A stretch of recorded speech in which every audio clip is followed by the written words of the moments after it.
आणखी ताकद दाखवायची आहे, अस्मिता जमवायची आहे, काय नक्की आव्हान आहे? ते आपणा सर्वांना माहित आहे की 9-10 वर्षानंतर छत्रपती संभाजीनगर मधली ही महानगरपालिकेची निवडणूक होते। ही निवडणूक नामकरण जे इथल्या असणाऱ्या जनतेच्या मनामध्ये होतं, छत्रपती संभाजीनगर हे नाव या शहराला असावं असं नेहमीच वाटत होतं। त्यामुळे हे नामकरण झाल्यानंतर झालेली ही पहिली निवडणूक आहे। त्यामुळे या निवडणुकीमध्ये महापौर ज्यांनी या सरकारने हे केलं, त्या सरकारचा त्याचं क्रेडिट मिळावं या दृष्टिकोनातून आपण भारतीय जनता पार्टीच्या प्रत्येक कार्यकर्त्यांनी सामान्य जनतेपर्यंत गेलं पाहिजे असं आम्ही आज इथे कार्यकर्त्यांना सांगण्याचा प्रयत्न। एकीकडे उद्धव ठाकरे आणि राज ठाकरे यांची मुलाखत होणार आहे, दुसरीकडे देवेंद्र फडणवीस यांची देखील मुलाखत होणार आहे। त्यामध्ये नेमके कसले कसले मुद्दे असणार आहे, काय? खरं तर त्यांच्या मुलाखती होणार आहेत। देवेंद्रजींच्या मुलाखती किंवा देवेंद्रजी प्रत्यक्षात काय काम करतात, डेव्हलपमेंट बद्दलच, महाराष्ट्राला ट्रिलियन इकॉनॉमी पर्यंत कसं घेऊन जाता येईल या संदर्भात त्यांचा नेहमीच आग्रह असतो आणि त्या दिशेने ते काम करतात। मला असं वाटतं की त्यांच्या मुलाखतींमध्ये ते या स्थानिक स्वराज्य संस्थांमध्ये कशा पद्धतीने पुढे जाणार आहेत या संदर्भामध्ये ते त्यांच्या मुलाखतीमध्ये सांगतील। तुम्ही काल लातूरमध्ये जे वक्तव्य केलं विलासराव देशमुख यांच्याविषयी, त्यावर अजूनही ठाम आहात का? आणि त्यावरती कडाडून या ठिकाणी काँग्रेसकडनं विरोध केला जातोय। आपण एक गोष्ट लक्षात घेतली पाहिजे।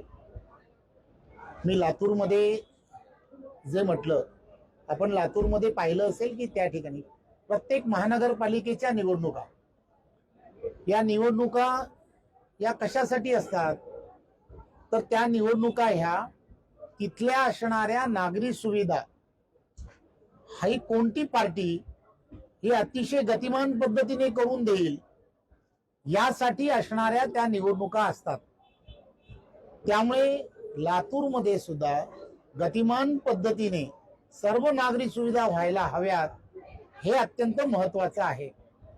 मी विलासरावांचा जरा सुद्धा कोणत्याही गोष्टीमध्ये त्यांच्यावरती टीका टिप्पणी काही केली नाही, परंतु त्या ठिकाणी ज्या वेळेला मी पाहिलं तिथला असणारा काँग्रेसचा अजेंडा काय तर विलासरावांच्या असणाऱ्या पूर्णच्या पूर्ण विलासराव फार मोठे नेते होते, मुख्यमंत्री म्हणून त्यांनी काम केलंय, परंतु त्यांनी त्यांच्याच बाबतीमध्ये त्यांनाच घेऊन आपण मतदान करावं, विलासरावांना घेऊन मतदान करावं, विलासराव यांनाच फोकस करून काँग्रेस तिथे मतदान मागताय।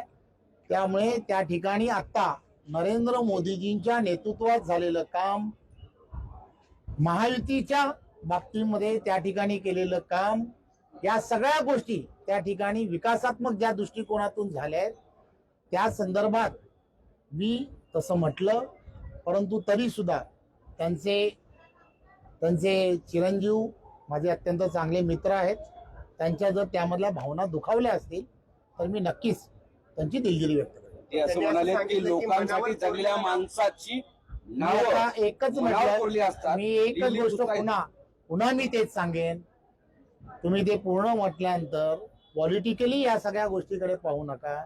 माझी पुन्हा तेच विनंती आहे, त्यांच्या चिरंजीवांना तेच सांगण्याचा मी प्रयत्न करेन।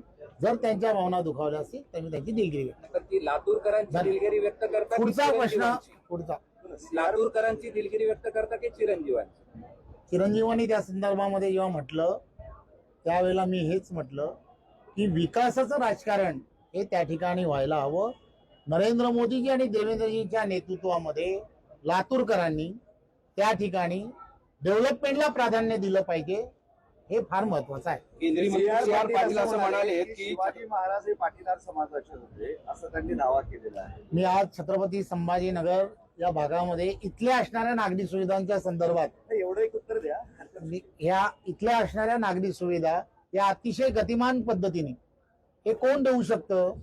तर ते फक्त ना फक्त केंद्रातलं नरेंद्र मोदीजींच्या नेतृत्वात विनंती करायला आलो आहे की आपलं मतदान हे भारतीय जनता पार्टी कमळ या चिन्हासमोर द्यावं. धन्यवाद.